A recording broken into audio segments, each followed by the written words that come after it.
Imagine this. You're walking home at night in St. Petersburg. The air smells of wet pavement and old bricks. You pass a dumpster, just another shadow in the dark. But then, you see it.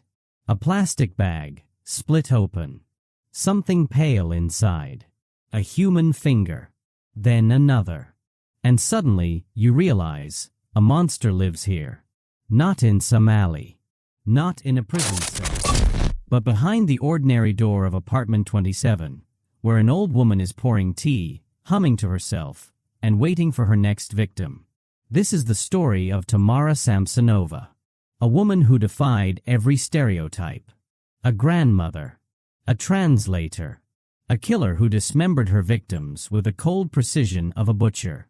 4 years, she hid in plain sight, until one mistake, one slip, exposed Russia's most unthinkable serial killer. The official record says 11 murders. The truth? We may never know. Because Tamara didn't just kill, she erased her victims. Chopped them into pieces. Stuffed them into shopping bags like garbage. And all while her neighbors swore she was just a lonely old woman who loved cats and Tolstoy. But the most chilling part? Tamara didn't run. Didn't hide. When police came, she smiled. Offered them tea. And in that moment, they understood, the real horror wasn't the bodies. It was realizing evil could wear a face so ordinary.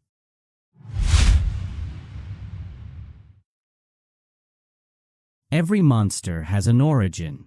A moment, a fracture, where something inside them breaks. For Tamara Samsonova, that break began in the ruins of a city that had already seen too much death. Born in 1938, Tamara grew up in the shadow of war. The siege of Leningrad, 900 days of starvation, cannibalism, and unspeakable survival. By age 5, she'd already learned that flesh could be carved, that bones could be hidden, that the world was a place where people vanished, and no one asked why. Neighbors later recalled a quiet, clever girl who spoke 4 languages but never smiled. A girl who trapped stray cats just to see what would happen. Was she born broken? Or was it the war? The beatings from her alcoholic father? The whispers say her first husband disappeared in 1962. No body. No investigation. Just gone. By her 60s, Tamara was alone. No children. No friends. Just a decaying apartment and a rage that festered in the silence. And then, the killings began. Not with a scream, but with a whisper. A polite offer of tea. An elderly neighbor who moved away, until her severed finger turned up in a trash bin. Some say trauma made her. Some say evil did. But in the end, only one thing matters. She chose to kill. Again. And again.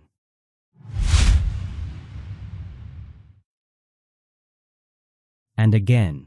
Tea time in St. Petersburg is a ritual. A moment of warmth in a cold world. But in Tamara Samsonova's apartment, it was something far darker. An invitation. A test. The last thing some of her guests would ever taste. Her victims were women like her, elderly, alone, forgotten by the world. They came for companionship. For help with groceries. For a listening ear. Watching as the life drained from her eyes. But unlike crimes of passion, where panic follows, Aftab was chillingly methodical. He dragged her body to the bathroom, where he let it lie for hours, contemplating his next move. By dawn, he'd made up his mind. He needed to erase Shraddha completely. A quick Google search led him to a local hardware store, where he bought a heavy-duty saw, the kind butchers used. Whatever was closest. No struggle. No mercy. And then, the dismemberment. She worked slowly, methodically, as if butchering a chicken for Sunday soup. Valentina was her last. A widow with a bad hip and a love for stray cats. When her daughter reported her missing, police assumed she'd wandered off, confused. Until a stray dog dug up her hand in a nearby park. This was her diary. Not of remorse, but of chores. Cleaned the floor. Fed the cats. got rid of the old woman upstairs. As casual as a grocery list. It started with a foot, then an arm, then a head, eyes still open, staring up from the garbage like an accusation. The police followed the trail, straight to Tamara's door. When they questioned her, she offered them tea. What they found inside wasn't a home. It was a slaughterhouse. Blood in the floorboards, hair in the drain, and in the closet, a stack of neatly folded clothes that didn't belong to her. Souvenirs from the lives she'd erased. 11 confirmed victims. Countless more suspected. But the real question isn't how many she killed. It's how many she made disappear without a trace.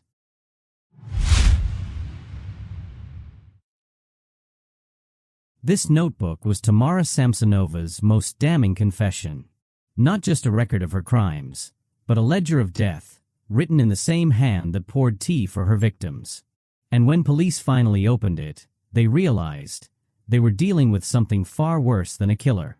They were facing a woman who saw murder as housework. Even as they cuffed her, even as they read her rights, the officers struggled to reconcile the frail pensioner in front of them with a monster who'd left body parts in dumpsters across St. Petersburg. But Tamara didn't resist. Didn't cry. She simply smiled. In interrogation, she was chillingly cooperative. Yes, I killed Valentina. Yes, I used a hacksaw. No, I don't remember how many. As if discussing what she'd bought at the market. Page after page, Tamara documented her crimes with the precision of a housekeeper's checklist. But between the lines, something else lurked, glimpses of a fractured mind. Mentions of the voices. Rants about neighbors stealing her air. And one recurring phrase, they deserved it. Was this the real Tamara? A broken child trapped in an old woman's body? Or a calculating predator playing for sympathy? The psychiatrists couldn't agree. The trial was a circus. Tamara dozed through testimony, corrected prosecutors on forensic details. Once, she even chuckled when a witness described finding a victim's head. "That's not where I left it," she muttered. They declared her legally competent. No insanity defense. Just cold, hard guilt. But as the sentence was read, life in a psychiatric prison, Tamara did something unexpected. She winked. She died as she lived, in shadows. Officially, natural causes. But rumors swirled. Had she been silenced? Had she taken secrets to the grave? Or, most terrifying of all, had someone finally given her the tea she'd served so many others? 11 confirmed victims. Dozens of unanswered questions. And somewhere in St. Petersburg's frozen earth, bones still waiting to be found. Tamara Samsonova died with her secrets. But you? You're still here. Staring into the darkness, wondering how many more names were in that notebook. If you dare to keep digging, smash that like button, because the algorithm hates the truth as much as Tamara did. Subscribe for more real-life nightmares. And tell me in the comments, was she born a monster, or did the world make her one?